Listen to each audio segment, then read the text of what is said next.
Ich denke, dass wir in unserem Leben durch den Mangel an Bewusstsein, an spiritueller Verbindung schrecklich eingeschränkt sind.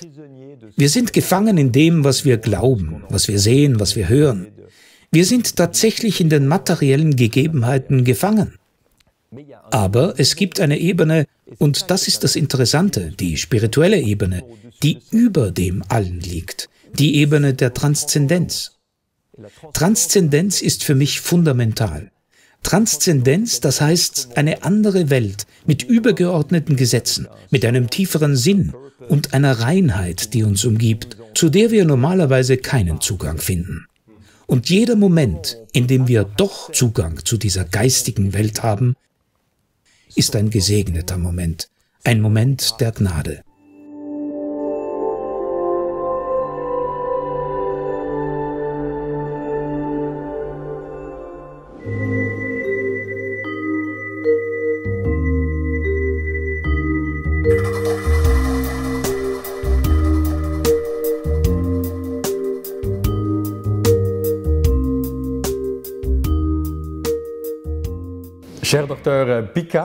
Lieber Herr Dr. Picard, ich freue mich sehr, dass Sie Thanatos TV für ein Interview zur Verfügung stehen. Unser Kanal befasst sich mit spirituellen Fragen und Themen rund um das Bewusstsein. Sehr gern, das ist ein Thema, das mich fasziniert. Sie sind der jüngste Sohn einer Triade von weltberühmten Forschern und abenteuerlustigen Pionieren. Ihr Großvater Auguste Piccard war der erste Mensch, der die Stratosphäre in einem Ballon erreichte. Ihr Vater, Jacques Piccard, tauchte mit seinem speziellen U-Boot bis zum tiefsten Punkt des Meeresbodens und sie umrundeten die Erde.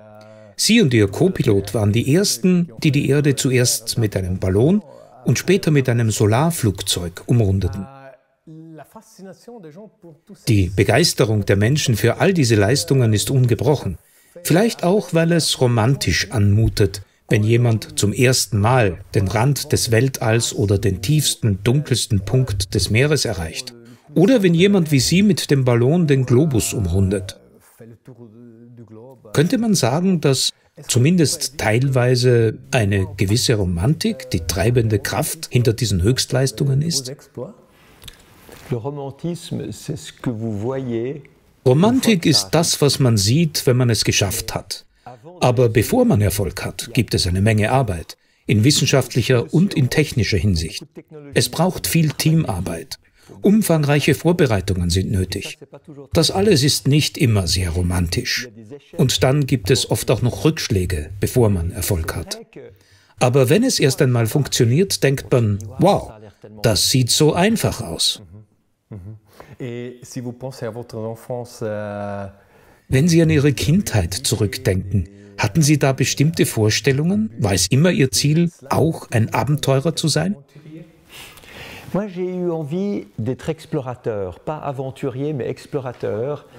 Ich hatte den Wunsch, ein Entdecker zu sein. Nicht Abenteurer, sondern Entdecker, als ich sah, was mein Großvater und mein Vater getan hatten. Wobei sie Astronauten, Taucher, Forscher und Testpiloten trafen. Ich begegnete Lindbergh und allen Astronauten des amerikanischen Raumfahrtprogramms. Und ich dachte mir, das ist das Leben, das ich führen möchte. Aber gleichzeitig, und das wird häufig außer Acht gelassen, war da auch der Einfluss meiner Mutter. Meine Mutter war sehr spirituell orientiert. Östliche Philosophie, Psychologie, Spiritualität. Sie hat mich ebenfalls zu Forschungen angeregt. Während mein Vater mir die technische Seite zeigte und wie man die Außenwelt erforscht, regte meine Mutter mich an, auch den Gegenpol, die innere Welt, zu erforschen. Wozu dient das Leben? Warum sind wir hier? Wozu durchleben wir die Tage, die wir auf der Erde verbringen? Und wohin gehen wir? Es gab also diese beiden Seiten und ich war immer neugierig. Mich faszinierte beides, alle wissenschaftlichen und auch alle spirituellen Aspekte. Und ich hatte das Glück, dass meine Eltern mich immer Fragen stellen ließen. Sie ließen es zu, dass ich etwas verstehen wollte. Sie haben mir nie gesagt, du bist zu jung, das ist nichts für dich, hör auf, Fragen zu stellen. Du musst nur das tun, was man dir sagt. Du musst nur den Mainstream verstehen. Nein, ich durfte immer Dinge in Frage stellen. Und ich denke, das war grundlegend wichtig für mich. Sie vereinen also eine gute Mischung aus mütterlichen und väterlichen Impulsen. Ihr Großvater, Ihr Vater und Sie selbst, das erscheint als Triade wie aus einem Guss. Ist das wirklich so? Oder würden Sie sich selbst, Ihren Vater und Ihren Großvater als sehr unterschiedliche Charaktere beschreiben, die aber die gleichen Leidenschaften und Fähigkeiten teilen? Nun, wir teilen die Leidenschaft für die Forschung, für die Erforschung des nicht bereits Offensichtlichen, für Dinge, die noch nie gemacht wurden. Damit bin ich aufgewachsen. Mein Vater und mein Großvater haben nie akzeptiert, dass etwas unmöglich sein soll. Sie haben Paradigmen verändert, sie waren disruptiv und sie haben jedes Mal geschafft, was zuvor unmöglich erschien. Das ist die Eigenart meines Vaters und meines Großvaters. Und darin liegt wohl der Grund, weshalb ich auch auf der spirituellen Ebene zu einem Ketzer geworden bin. Das heißt, ich habe keine Dogmen akzeptiert. Ich war nie mit dem einfach zufrieden, was allgemein gelehrt wurde. Ich habe immer gedacht, vielleicht ist es doch nicht so. Vielleicht geht es um etwas anderes. All diese konfessionellen Richtungen, die man akzeptieren, praktizieren und denen man vertrauen muss, sind nichts für mich. Ganz und gar nicht. Ich denke, dass man eben ketzerisch sein muss. Was bedeutet das Wort Ketzerei? Es kommt aus dem Griechischen und weist auf abweichende Meinungen hin. Das heißt, man hat die Wahl zu denken, die Wahl, nicht mit dem einverstanden zu sein, was gesagt und gezeigt wird.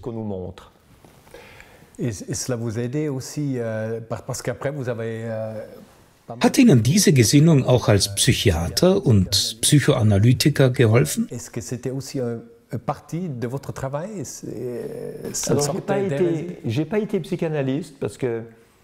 Ich war nicht als Psychoanalytiker tätig.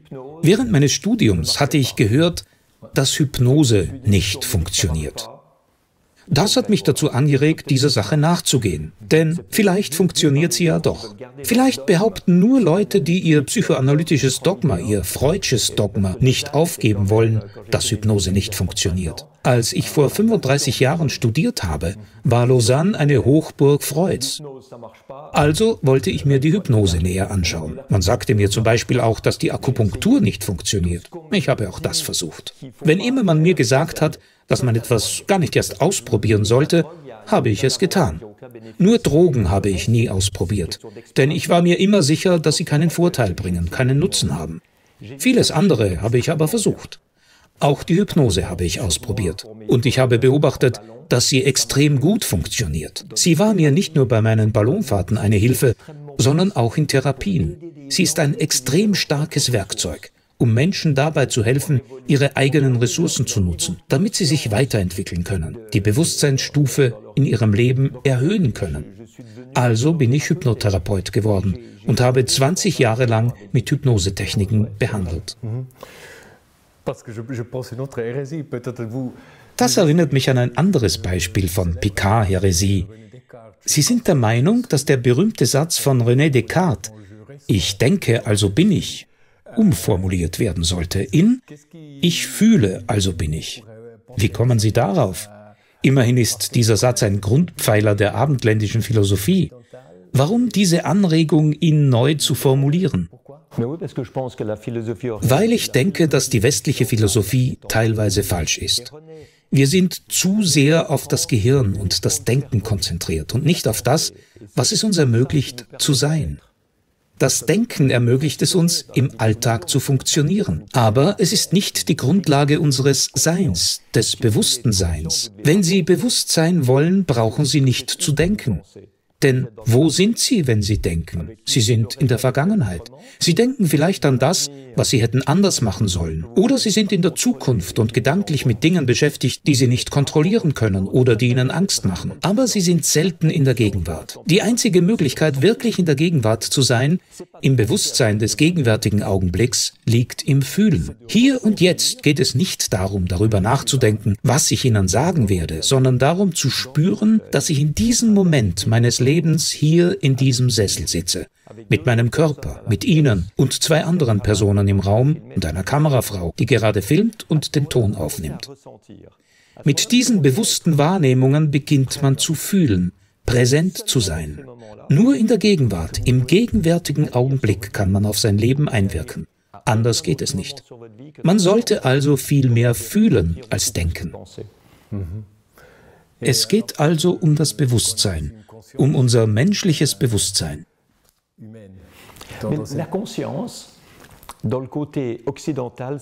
Aber was versteht man unter Bewusstsein im westlichen Sinne?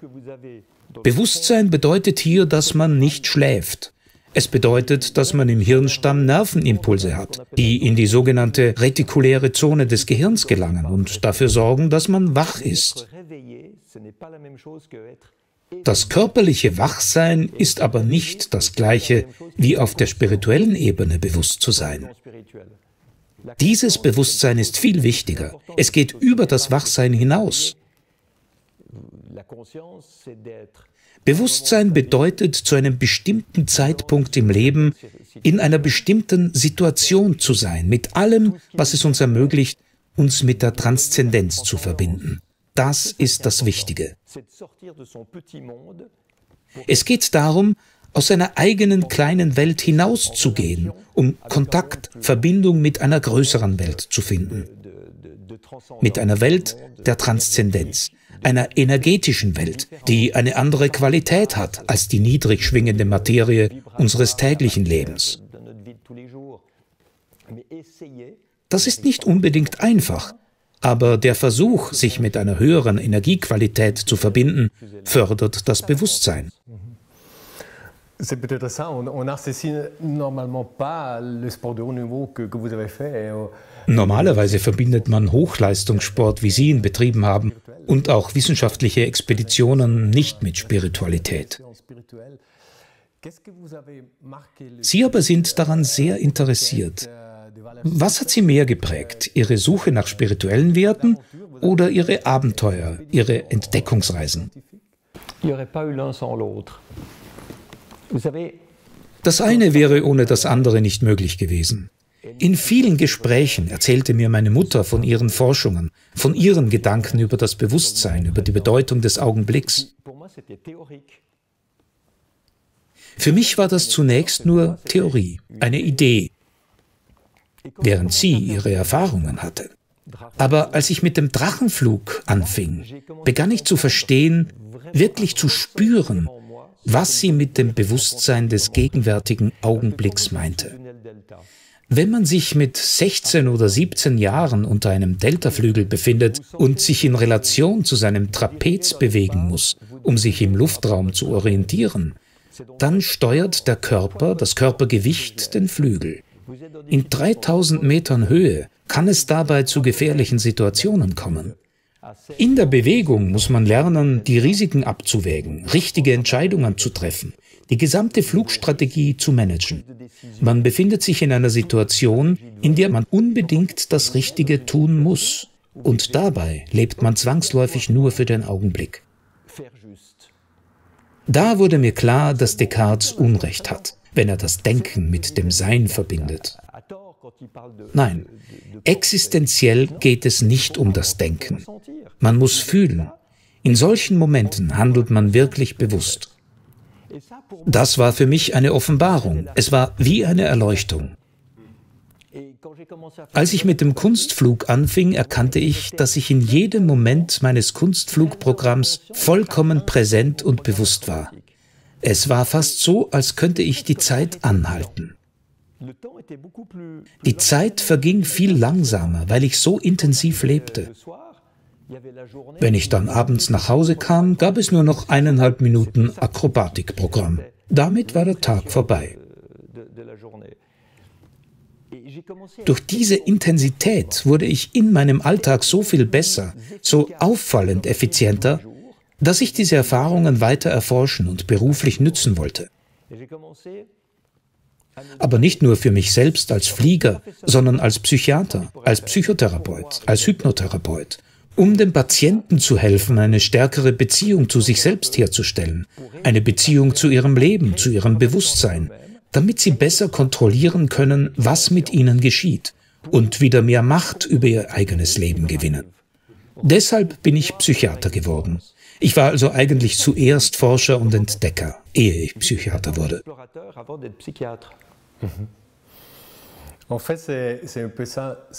Was Sie sagen, erinnert an Menschen mit Nahtoderfahrungen. Auch sie sprechen von besonders intensiven Erlebnissen und einer Art Hyperrealität. Manchmal kommt es auch zu außerkörperlichen Wahrnehmungen. Das bringt mich auf eine interessante Geschichte. Ihr Großvater, Auguste Piccard, war ja der erste Mensch, der die Erdkrümmung tatsächlich mit eigenen Augen gesehen hat. Nun gibt es aber eine Schilderung von C.G. Jung, dem Begründer der Tiefenpsychologie. Er hatte im Jahr 1944 eine Nahtoderfahrung, nachdem er einen Herzinfarkt erlitten hatte. Er erlebte sich dabei außerhalb seines Körpers, sehr weit im Weltraum, noch viel weiter als ihr Großvater 13 Jahre davor. Jung sah 7 Globen, die in herrliches Blau getaucht waren. Und er gab eine sehr detaillierte Beschreibung der Erde. Er sah zum Beispiel die rot-gelbe Wüste Arabiens, den wolkenverhangenen Himalaya und, was besonders interessant ist, er beschrieb auch die Krümmung der Erde. Eine leuchtende Krümmung in der Farbe von oxidiertem Silber. Die extrem dünne Atmosphäre rundherum. Ja, aber zu dieser Zeit wusste man nicht, wie die Erde aus dem Weltraum aussieht. Wie schätzen Sie diese Erfahrung von C.G. Jung ein?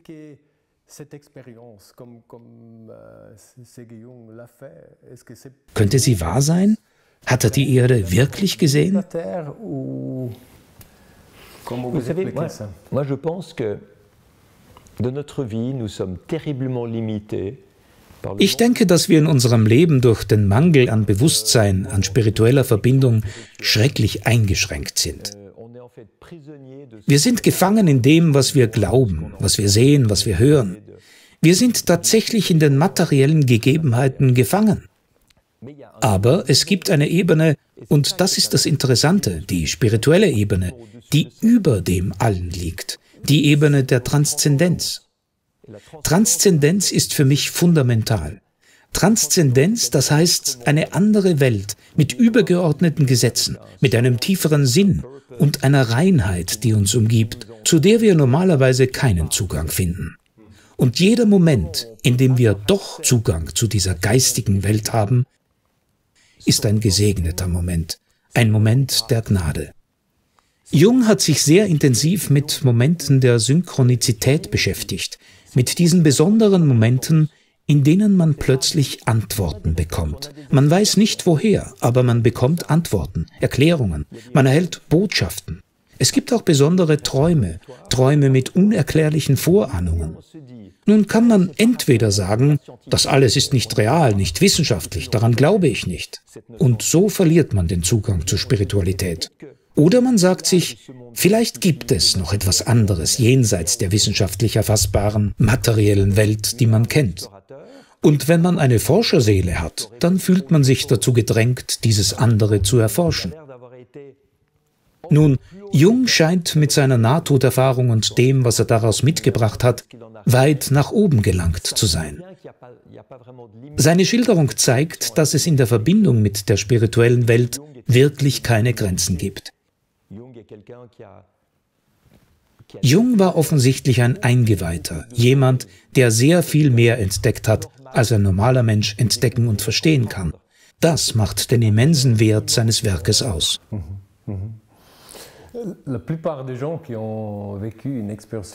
Die meisten Nahtoderfahrenen haben die Liebe als einen Grundpfeiler der menschlichen Existenz kennengelernt. Sehen Sie das auch so? Ist die Liebe für den Menschen eine zentrale Säule? Ich denke, dass mit dem Begriff Liebe viele große Missverständnisse verbunden sind. Denn um welche Liebe geht es? Um die Liebe zu sich selbst? Die Liebe zur Liebe? Die Liebe des sexuellen Verlangens? Die universelle Liebe? Und wenn es tatsächlich um die universelle Liebe geht, was bedeutet sie für unser Leben? Das wird uns nicht wirklich beigebracht. Vielleicht spricht man in der Kirche davon, aber es bleibt sehr theoretisch. Man sagt uns, wir sollen alle Menschen lieben. In Ordnung. Aber was bedeutet das konkret? Ich benutze hier lieber das Wort Mitgefühl. Denn Mitgefühl kann man auch für jemanden empfinden, den man nicht mag. Mitgefühl bedeutet zu verstehen, dass der andere auf seinem Lebensweg ist und versucht, das Beste aus dem zu machen, was er hat. Manchmal hat er nicht viel und es gelingt ihm nicht gut, aber er versucht es. Man kann sogar Mitgefühl für Menschen haben, die entsetzliche Fehler machen. Man kann sich sagen, ja, sie haben versagt, aber sie haben es versucht. Sie hatten vielleicht nicht die richtige Erziehung. Sie hatten nicht die richtige Charakterstärke. Und sie haben sich völlig verrannt. Trotzdem kann man Mitgefühl und Respekt für andere haben. Man muss nicht unbedingt jeden Menschen im wahrsten Sinn des Wortes lieben, aber man kann ihn respektieren. Man kann ihm Aufmerksamkeit schenken, ihm wohlwollend begegnen. Und das ist für mich viel konkreter. Wer sagt, dass er alle Menschen liebt, erzeugt auch Widerstand. Die Leute entgegnen, okay, ich kann nicht jeden lieben. Aber wenn man den anderen respektiert und Mitgefühl für ihn hat, dann ist das meiner Meinung nach viel konkreter und auch machbar. Zeigt diese Haltung vielleicht die wahre Liebe? Ich denke jedenfalls, dass echtes Mitgefühl viel mehr ist, als nur die Hinwendung zu einer Person. Man könnte vielleicht sagen, dass Mitgefühl ein Teil der Liebe ist, der wahren Liebe. Und nicht umgekehrt, dass die Liebe ein Teil des Mitgefühls ist. Herr Dr. Picard, Sie hatten auch regelmäßig mit Menschen zu tun, die es schwer im Leben haben, viel schwerer als andere. Haben Sie eine allgemeine Erklärung für die Ungerechtigkeiten in dieser Welt? Warum gibt es Ungerechtigkeit?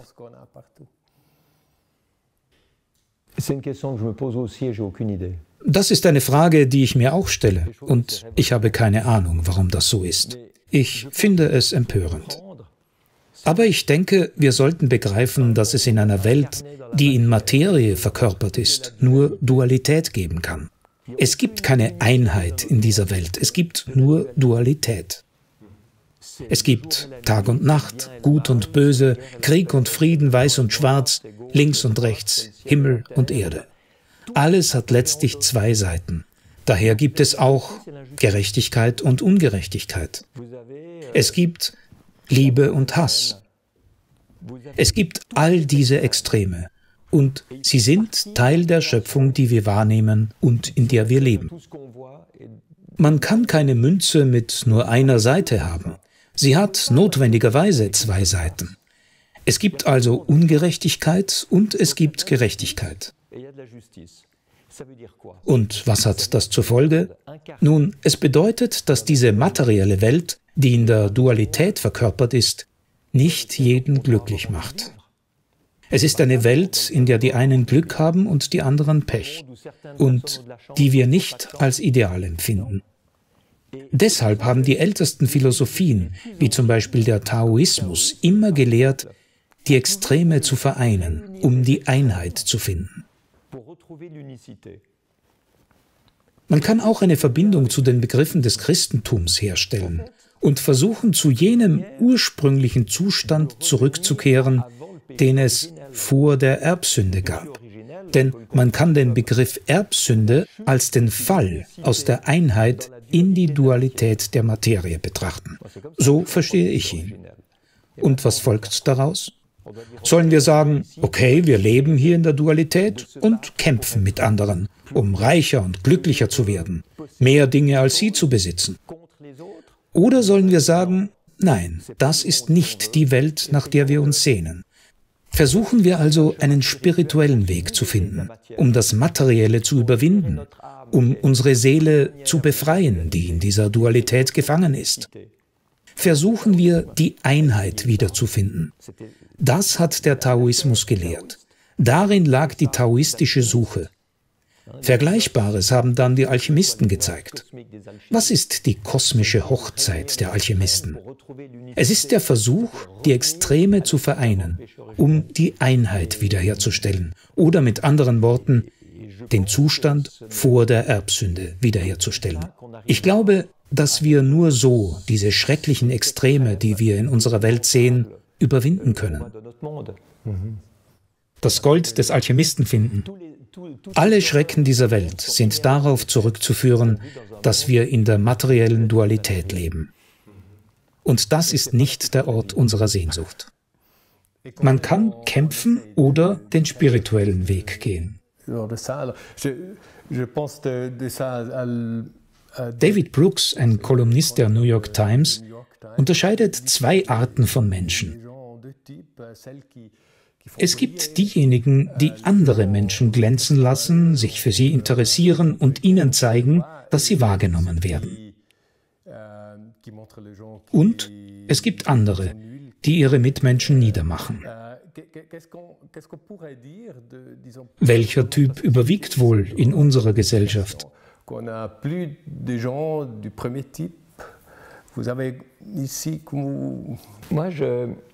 Ich glaube, dass Sie in jedem Moment Ihres Lebens die Wahl haben. Es gibt einen Zusammenhang, der sich aus naturwissenschaftlicher Sicht in den Gesetzen der Physik zeigt.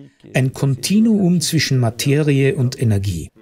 Sie können mehr Materie haben oder mehr Energie. Eine stärkere Schwingung, eine höhere Energiequalität bedeutet weniger Materie. Und umgekehrt bedeutet eine niedrigere Schwingungsqualität mehr Materie. Mit unserem Leben auf diesem Planeten ist es ähnlich, wenn immer wir wählen, wie wir uns verhalten. Wenn man tiefer geht, nehmen die Schwingungsqualitäten ab. Das können Sie mit Hass, Rache, Gewalt oder Egoismus erreichen. All das sind niedrige Schwingungsqualitäten, die Sie zu mehr Materie führen, also an die materielle Welt binden. Oder Sie können versuchen, zu einer höheren Energiequalität zu gelangen. Das gelingt mit Wohlwollen, Respekt, Bewusstsein, Mitgefühl, Weisheit. Das bringt Sie in einen höheren energetischen Zustand. Und wenn Sie diesen Zustand erleben, bedeutet das gleichzeitig, dass Sie sich besser fühlen. Wenn Sie sich in eine niedrige Schwingungsqualität begeben, die mit Rache oder Gewalt zu tun hat, was empfinden Sie dann im Nachhinein? Sie werden sich nicht wirklich besser fühlen. Zusammenhänge zwischen dem inneren Befinden und physischen Gegebenheiten widerspiegelt auch die Sprache. Etwa wenn jemand sagt, ich fühle mich schwer. Ja, aber es gibt ein Problem. Sobald man über solche Dinge spricht, denken viele Leute, dass es um Religion geht. Und weil es so viele unterschiedliche Konfessionen gibt, entgegnen sie auch gleich, dass Religion für das gesellschaftliche Zusammenleben keine Rolle spielen sollte. Man fordert, dass es in der Schule keinen Religionsunterricht geben sollte. Und auch an der Universität muss man heute sehr darauf achten, keine religiös wirkenden Aspekte einzubringen. Aber es geht nicht um Religion, sondern um Spiritualität. Das ist etwas völlig anderes. Die Gesellschaft versucht, sich von religiösen Dogmen zu lösen, sich von der oft perversen Macht der offiziellen Religionsgemeinschaften zu befreien. Aber leider hat man die Spiritualität zusammen mit den Konfessionen auf den Müll geworfen. Man hat, wie es im Französischen heißt, das Kind mit dem Badewasser ausgeschüttet.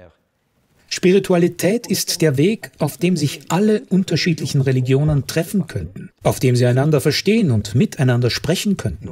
Spiritualität ist etwas absolut Grundlegendes, Vereinendes, während Religionen trennend wirken. Sehen Sie auch eine Möglichkeit, Spiritualität in die Wissenschaft einzubringen? Denn diesen Ansatz gibt es hier derzeit ja gar nicht. Wir müssten damit beginnen, ihn schon in die Erziehung und in das Bildungssystem zu integrieren. Einstein war zum Beispiel ein spirituell extrem fortgeschrittener Mensch. Er hat sowohl über Spiritualität als auch über Wissenschaft gesprochen. Bei ihm gab es keinen Gegensatz zwischen Wissenschaft und Spiritualität. Dieser Gegensatz wird nur in unserer heutigen Gesellschaft erzeugt. Schon durch die Erziehung, die auf Kurzfristigkeit, persönliche Vorteile, auf Reichtum und auf das Streben nach Glück ausgerichtet ist, ohne zu verstehen, was Glück wirklich ist. Und in der spirituelle Werte keine Rolle spielen. Spirituelle Werte können universell wirken. Sie können zusammenführen, anstatt zu spalten, wie es die Religionen tun. Dieser Aspekt ging unserer Gesellschaft verloren. Und ich glaube, dass es auch deshalb so viele Selbstmorde unter jungen Menschen gibt, so viele Depressionen und Ängste. Die Beziehung zwischen dem Menschen und der transzendenten Welt ging verloren.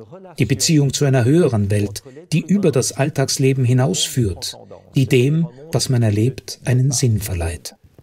Dabei geht es nicht um die Frage, ob Gott existiert oder nicht. Es ist unwichtig, ob man ein Atheist oder ein gläubiger Mensch ist. Es geht einfach um persönliche Erfahrungen, um das bewusste Erleben im gegenwärtigen Augenblick. Herzlichen Dank für dieses Interview. Alles Gute für Ihre weitere Zukunft, für Sie persönlich und für Ihre Arbeit, mit der Sie auch anderen Menschen helfen und sie inspirieren. Avec plaisir. Merci pour cette interview.